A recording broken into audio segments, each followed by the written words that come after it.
नमस्ते। शेयर बाजार का हाल देख रहे हैं। सिर घूम रहा है। भाई आप अकेले नहीं हैं। चारों तरफ बस यही बात हो रही है। तो चलिए आज इसी पर बात करते हैं। समझते हैं कि इस उथल-पुथल वाले मार्केट में निवेश करने की सही स्ट्रैटेजी मतलब सही तरीका क्या हो सकता है। और यही वो सवाल है ना जो आज हर छोटे बड़े इन्वेस्टर के दिमाग में घूम रहा है। क्या अभी पैसा लगाना ठीक है? मार्केट इतना ऊपर नीचे हो रहा है, तो क्या ये सही टाइम है? चलो आज इसी सवाल का जवाब ढूंढते हैं थोड़ा डिटेल में जाकर। तो सबसे पहले ये समझना बहुत जरूरी है कि आखिर मार्केट में इतनी बेचैनी है क्यों, इतनी घबराहट का माहौल क्यों बना हुआ है। और देखिए, इसके पीछे कुछ बड़े ग्लोबल कारण हैं। सबसे बड़ी वजह दुनिया भर में जो टेंशन चल रही है वो है, खास तौर पर मिडिल ईस्ट में। जैसे अभी हाल में अमेरिका और ईरान के बीच तनाव बढ़ा। अब होता क्या है कि जब दुनिया के किसी भी कोने में इतनी बड़ी कोई घटना होती है ना, तो उसका असर हर देश के मार्केट पर पड़ता है। और हमारा मार्केट भी इससे अछूता नहीं है। और इसी टेंशन का सीधा सीधा असर देखिए कच्चे तेल की कीमतों पर पड़ा है। ये $100 प्रति बैरल से भी ऊपर निकल गई। अब भारत के लिए ये चिंता की बात क्यों है? सिंपल है, हम अपनी जरूरत का ज्यादातर तेल बाहर से ही तो मंगाते हैं। तेल महंगा होगा तो मतलब हर चीज महंगी होगी, यानी सीधी सीधी महंगाई बढ़ेगी। और इसी घबराहट का नतीजा ये नंबर है, 70%। इंडिया विक्स, जिसे मार्केट में फियर इंडेक्स या डर का मीटर भी कहते हैं, वो सिर्फ एक हफ्ते में 70% से ज्यादा उछल गया। मतलब आप समझ रहे हैं, ये साफ साफ बता रहा है कि इन्वेस्टर्स के मन में डर कितना ज्यादा है। अब इन सब ग्लोबल चीजों का असर हमारे इंडियन मार्केट्स पर भी साफ साफ दिख रहा है। बाजार में जोरदार बिकवाली हुई है और गिफ्ट निफ्टी, जो ये बताता है कि विदेशी निवेशक क्या सोच रहे हैं, उसमें भी गिरावट आई है। तो ये सारे संकेत यही बता रहे हैं कि भाई आगे भी मार्केट में हलचल रहने वाली है।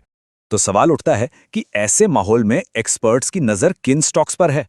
देखिए, ये एक लिस्ट है, पर एक मिनट, एक बात बिल्कुल साफ कर दूं, ये कोई टिप या सलाह नहीं है। किसी भी स्टॉक में पैसा डालने से पहले अपनी खुद की रिसर्च करना सबसे ज्यादा जरूरी है।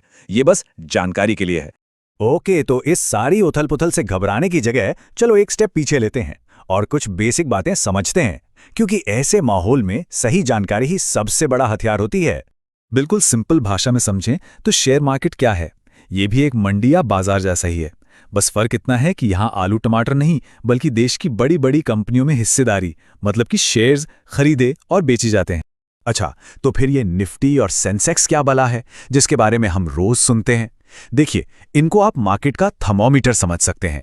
जैसे थर्मोमीटर से बॉडी का टेम्परेचर पता चलता है, वैसे ही ये देश की टॉप कंपनियों की परफॉर्मेंस को नापते हैं। ये ऊपर जाते हैं तो मतलब मार्केट की सेहत अच्छी है, और जब नीचे आते हैं तो मतलब मामला गड़बड़ है। तो सबसे जरूरी बात क्या निकल कर आती है? यही कि रोज रोज के उतार चढ़ाव पर टेंशन लेने की जगह लॉन्ग टर्म यानी लंबी अवधि के निवेश पर फोकस करना चाहिए। इसका मतलब है कि आप कंपनी के फंडामेंटल्स देखते हैं, उसकी असली ताकत क्या है, वो कमा कितना रही है और उसका फ्यूचर प्लान क्या है। तो अब सवाल यह है कि इस वोलेटाइल मतलब ऊपर नीचे होते बाजार से डील करने का सबसे अच्छा और कारगर तरीका क्या हो सकता है? जवाब है SIP यानी कि सिस्टमैटिक इन्वेस्टमेंट प्लान। सिप ना एक बहुत ही सीधा साधा तरीका है। इसमें होता क्या है कि हर महीने एक फिक्स्ड अमाउंट म्यूचुअल फंड में इन्वेस्ट किया जाता है, बिल्कुल वैसे ही जैसे लोग बैंक में RD यानी रिकरिंग डिपॉजिट करते हैं। और SIP की ताकत क्या है, वो जरा इस नंबर से समझिए, 50 लाख रुपए। सोचिए, हर महीने सिर्फ 2000 रुपए, शायद किसी के लिए बाहर खाने या एक दो बार शॉपिंग करने का खर्चा। अगर उसे 20 साल तक लगातार इन्वेस्ट किया जाए और मान लीजिए 12% का एवरेज रिटर्न मिलता है, तो वो रकम 50 लाख रुपए बन सकती है। इसी को कहते हैं पावर ऑफ कंपाउंडिंग और छोटे छोटे रेगुलर निवेश की ताकत।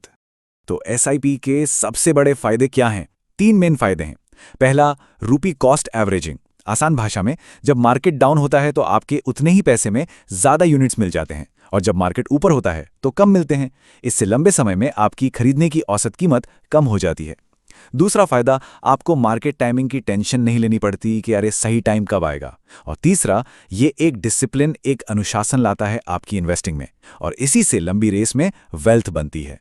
अच्छा, इन्वेस्टमेंट का मतलब सिर्फ वेल्थ बनाना ही नहीं है, इसका एक और बड़ा फायदा है। इससे एक रेगुलर इनकम का जरिया भी बनाया जा सकता है, जिसे कहते हैं पैसिव इनकम, मतलब ऐसी कमाई जिसके लिए आपको एक्टिवली काम नहीं करना पड़ता। तो मार्केट से ये पैसिव इनकम कैसे बनाई जा सकती है? देखिए, कई तरीके हैं। आप डिविडेंड देने वाले स्टॉक्स खरीद सकते हैं, मतलब ऐसी कंपनियां जो अपने मुनाफे का एक हिस्सा शेयर होल्डर्स को देती हैं। म्यूचुअल फंड एसआईपी तो है ही, जिससे एक बड़ा कॉर्पस बना सकते हैं। ईटीएफ्स हैं, मतलब एक ही बार में कई स्टॉक्स की एक टोकरी खरीद लेना। या फिर आरआईटीज के जरिए रियल एस्टेट में भी पैसा लगाया जा सकता है। चलिए, तो अब तक हमने जो भी बात की उसको समेटते हैं और कुछ बहुत जरूरी बातों पर ध्यान देते हैं जो हर इन्वेस्टर को पता होनी चाहिए। देखिए, सबसे पहली और सबसे जरूरी बात जो गांठ बांध लेनी है वो ये है कि मार्केट का ऊपर नीचे होना यानी वॉलेटिलिटी नॉर्मल है। ये मार्केट का नेचर है। दुनिया में कहीं जंग हो, तेल की कीमतें बढ़ें या विदेशी निवेशक पैसा निकालें, इन सब चीजों का असर मार्केट पर हमेशा पड़ेगा ही पड़ेगा। तो याद रखने वाली बात क्या है? जब मार्केट गिरे तो सबसे गलत काम जो एक इन्वेस्टर कर सकता है वो है पैनिक में आकर घबराकर सब कुछ बेच देना।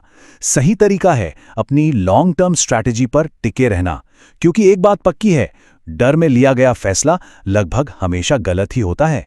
तो आखिर में सवाल बस इतना सा है, अपनी मेहनत की कमाई का भविष्य डर के हवाले करना है या एक सोची समझी स्ट्रैटेजी के? फैसला खुद करना है।